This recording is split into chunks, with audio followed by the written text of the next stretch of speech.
Convicted killer Ntuthuko Shoba will spend the rest of his life behind bars for the murder of his pregnant girlfriend, Tshegofatso Pule. Pule's murder sending shockwaves around the country after she was found hanging from a tree in Roodepoort, west of Johannesburg. Let's bring in the spokesperson for the Tshegofatso Pule Foundation. Botlhale Modisane joins us in studio to reflect over the journey that has been over the past months.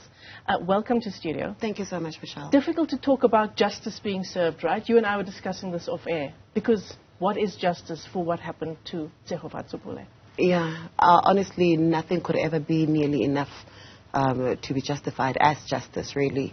But I think to a certain extent, compared to other cases where one would just get away with about 18 years or 20 years or so, hearing Acting Judge Wilson say, that he will really be behind bars for the rest of his natural life, it did bring some sort of satisfaction, to a certain extent. And also, it just finally gives everybody the chance to finally start grieving.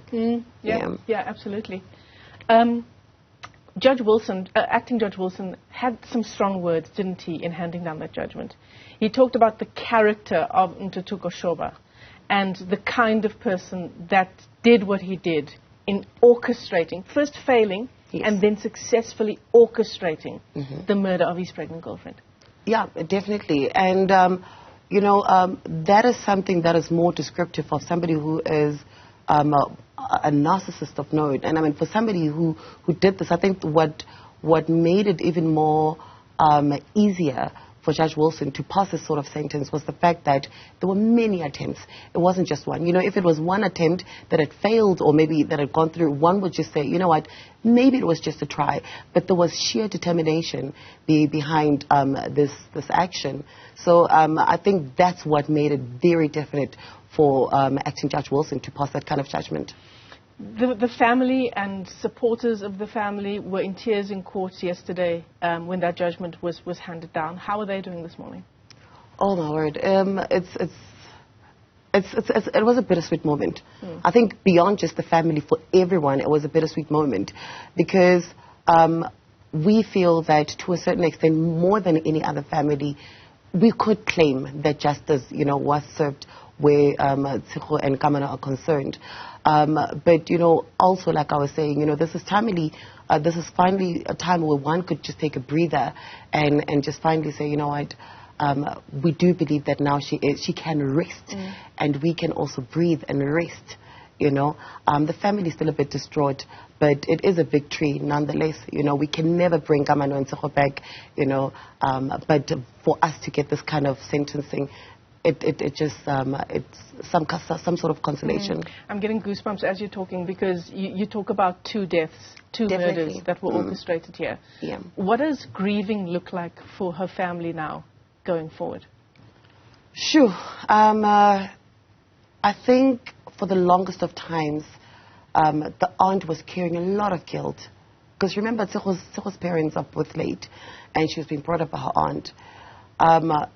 To a certain extent, she carried a lot of guilt with her to say, maybe I should have stopped her. Maybe I shouldn't have allowed it, We had as a family already come to a point and a conclusion that, Tshego, you're not the first one to potentially bring this baby up, You were brought up by us, without parents. This child is definitely going to grow up with a lot of love, and you don't need the father. But because he knew how much of a weakness she had for him, he really played it straight. He knew how to, play with the strings.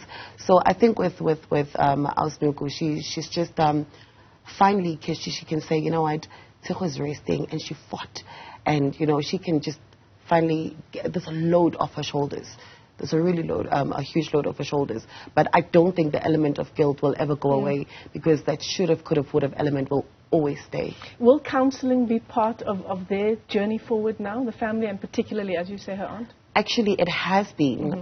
From inception, Department of Community Service and Social Development, they've literally been there from inception, and to date, we have been getting, everybody's been getting the assistance and the counseling that has been required. You know, so definitely counseling will still be required. And, you know, of course, just moving on, you know, from the guilt phase to saying, you know what, we accept this has happened, and you know what, let's just move on, you know, just knowing that she can only be here with us in spirit. Sure. The Tshegofatso Pule Foundation, is there a program of action that you as its spokesperson and the rest of its members want to now embark on in her name? Oh, definitely. So firstly, what we have shied away from as a foundation, we shied away from being a typical foundation that will just go out and chant and, you know, and dress up in dukes and say all black and just do campaigns that really don't affect change. Yeah, they don't affect, you know, change. Yeah. So what we did is we saw that the biggest thing that happened for us as family and friends was that from when Tshegofatso was found, there was enormous support. When the cameras went down, when the burial happened, the support was still pouring in. You know, we went to, from when we started going to courts and everything else, the journey, we have never ever been alone. And we thought, you know what, we have been the luckiest family and friends, you know, ever in the whole of South Africa, because how many families get this? So we thought, you know what, why not we return the favor, you know, in doing the same. So what we do is we will make sure that we serve as pillars of strength to GBV victims as well as their families, and also what we do is, because we've seen that a lot of people suffer, especially when they have to open cases, when they're supposed to be follow-up where cases are concerned, or even the procedures where, you know, when they get into courts. We've learned with our journey with Tshegofatso. So it makes it easier for us to be able to say, you know, to act as a guide for the families and the victims.